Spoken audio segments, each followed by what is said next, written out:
अनिरुद्ध शिक्षण प्रसारक संस्थेचे बाल Shivaji English medium school Kankavli आणि मुक्तांगण प्री प्रायमरी स्कूल इयत्ता 10वीची 100% निकालाची परंपरा, अनुभवी व तज्ञ शिक्षक आणि मार्गदर्शक स्टाफ, शास्त्रीय संगीत आणि हार्मोनियम वादन, शास्त्रीय नृत्य, योगशास्त्र, विविध प्रकारचे मार्शल आर्ट खेळांची राज्य आणि राष्ट्रीय स्तरावरील निवडीसाठी तयारी करून घेणारी शाळा, शालेय सहली आणि विविध ठिकाणांना क्षेत्रभेटी, अद्ययावत व प्रशस्त खेळाचा मैदान, आधुनिक व सुरक्षित वाहतूक व्यवस्था, संपूर्ण वायफाय कॅम्पस, नवीन राष्ट्रीय शैक्षणिक धोरणाद्वारे निर्धारित NCERT पूर्व प्राथमिक अभ्यासक्रम, आंतरराष्ट्रीय स्तराचा अभ्यासक्रम, कोडिंग आणि संगणकीय कौशल्य, डिजिटल क्लासरूम, लीड अंतर्गत राष्ट्रीय स्तरावरील स्पर्धा आणि मार्गदर्शन वर्ग. आजच प्रवेश घ्या. प्रवेशासाठी संपर्क अनिरुद्ध शिक्षण प्रसारक संस्थेचं बाल Shivaji English medium school Kankavli आणि मुक्तांगण प्री प्रायमरी स्कूल अप्रतिम नगर, सापळेबाग, जानवली, कणकवली. मोबाईल 940492 1648 आणि 7841 83 18 96. भविष्यात पक्षवाढीसाठी विरोधकांनाही सोबत घेऊन काम करणार असल्याचं राष्ट्रवादी अजित पवार गटाचे जिल्हाध्यक्ष अभिजित नाईक यांनी सांगितलं आहे.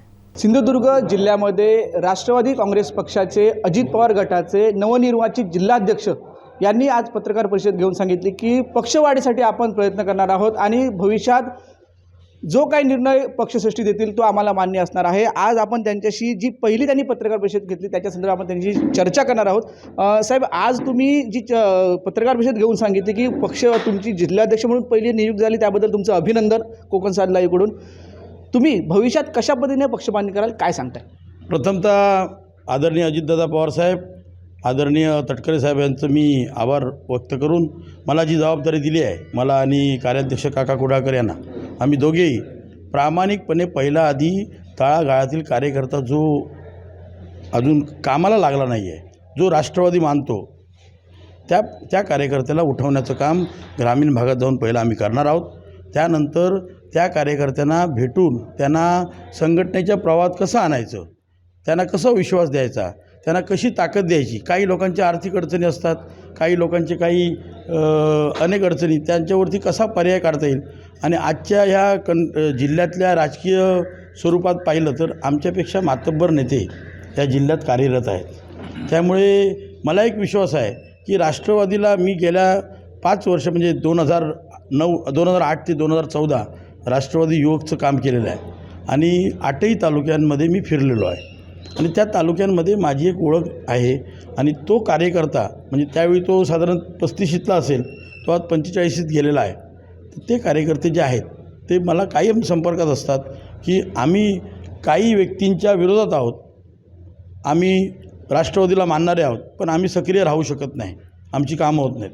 पण त्यांना आता जाऊन भेटून त्यांना आम्ही आपुलकीने ॲश्युरन्स दिलं पाहिजे की तुमची कामं आम्ही करणार आणि खात्रीने करणार आणि ते मी पहिलं काम करणार, जेणेकरून ते प्रवाहात येतील आणि संघटित होऊन आमची राष्ट्रवादी संघटनेत ते काम करतील.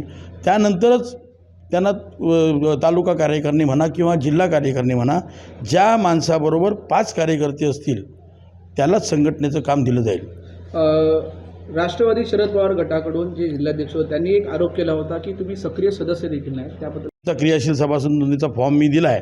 आता त्या गोष्टीला सारखं त्याच म्हणजे जो माणूस क्रियाशीलच नाही त्याच्याबद्दल मी क्रियाशील कसा आहे हे दाखवण्यात पॉईंटच नाही, कारण का तो क्रियाशीलच नाही आहे.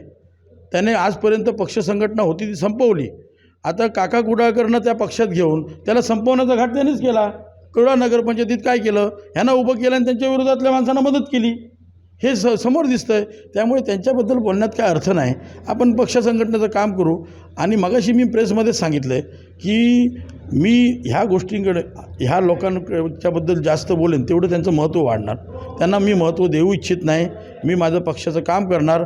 अजितदादांचे, तटकरे साहेबांचे हात कसे बळकट होतील, त्यांनी जो विश्वास आम्हाला दिला आहे तो विश्वास सार्थकी लावण्याचं काम मी करणार.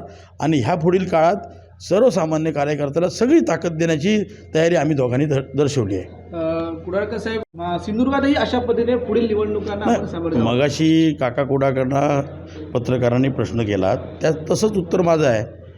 आणि अजितदादा ज्या सरकारमध्ये गेले आहेत, जो गट तयार झाला आहे त्या गटाचं कुठेतरी पॉझिटिव्ह थिंकिंग, त्याचं बेरजेचं राजकारण सिंधुदुर्ग जिल्ह्यात केलं जाईल. या ठिकाणी मी सर्वप्रथम आमचे नेते अजितदादा पवारसाहेब आणि प्रदेश अध्यक्ष सन्माननीय सुनीलजी तटकरे साहेब यांचे आभार व्यक्त करतो, ऋण व्यक्त करतो की त्यांनी फार मोठी जबाबदारी माझ्यावर दिलेली आहे आणि विशेष करून जबाबदारी देताना 2 मतदारसंघ बांधण्याची पण जबाबदारी दिलेली आहे आणि त्यामुळे आगामी काळात या ठिकाणी राष्ट्रवादी प्रबळ करणं, अजितदादांचं हात बळकट करणं हे काम आम्हाला करायचं आहे.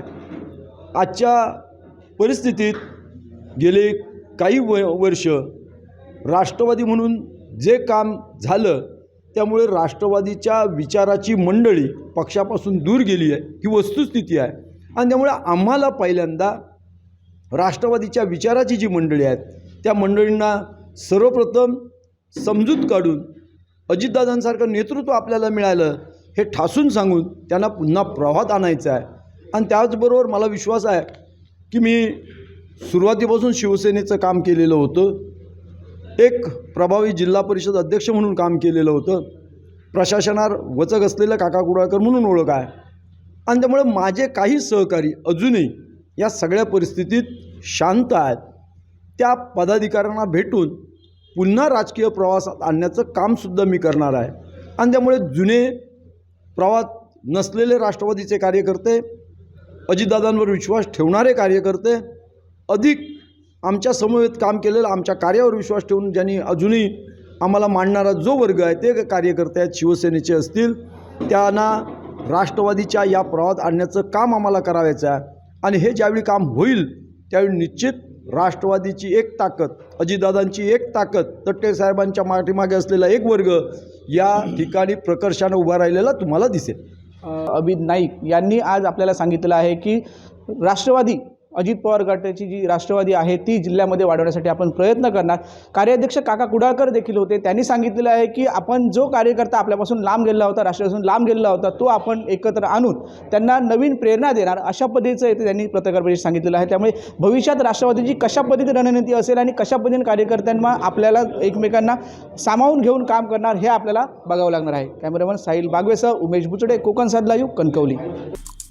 आमचे दिवसभरातले सर्व अपडेट्स, ताज्या घडामोडी आणि थेट लाईव्ह पाहण्यासाठी सबस्क्राईब करा, लाईक करा कोकणचं नंबर 1 महा चॅनल कोकण 7 लाईव्हचं YouTube चॅनल.